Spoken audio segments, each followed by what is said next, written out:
I'm a supporter of the Trillion Tree campaign that some young people in Europe have started spreading across the world. We got to reforest. As I point out in my book, this will take care of 25% of the problem in the United States, is simply to take better care of our forests, replant, and add trees into the landscape where they need to be, where there aren't any. For example, a lot of the farming areas of the Midwest. Okay, the kind of agriculture you have, if you graze animals on perennial grasses that have deep roots. I mean, when the Europeans got here a couple hundred years ago, the Great Plains of the United States were covered with perennial grasses that had 15-foot deep roots in some cases. In other words, it was covered with perennial grasses that were sucking down and keeping in balance a lot of the CO2. Well, what did we do? And we had, what kind of animals did we have? Yeah, well, we had millions and millions of wild animals when while the indigenous people were the stewards of the land. But as the Europeans arrived, the refugees from economic and political chaos, we had,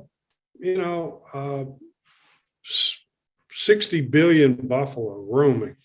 But how did these animals weren't in factory farms, cooped up, the elk and the bison and the antelope, the deer, the bears, the beavers, it's like they were out there in nature doing their natural thing, eating the grasses, the herbivores, defecating and so on. But they were operating in a manner that was in balance with the grasses and so on. We've broken that up. And the bottom line is, like, we can have a decent society in America. We can have healthy people in America. We can do our part to restabilize the climate, but we can't have factory farms. We can't have factory farms, where the animals are cooped up, where they're living, off an unnatural diet of genetically engineered corn and soybeans. We can't have plants covering the Great Plains with 6-inch roots. We cannot do this. We are going to have to shift away from this. And if we don't shift away from this, it's going to be very hard to recover.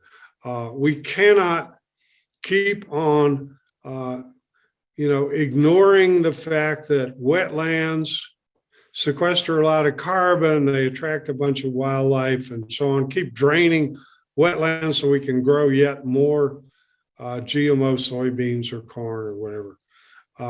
We can't keep pouring chemical fertilizers on the soil that kill the soil's ability to retain carbon.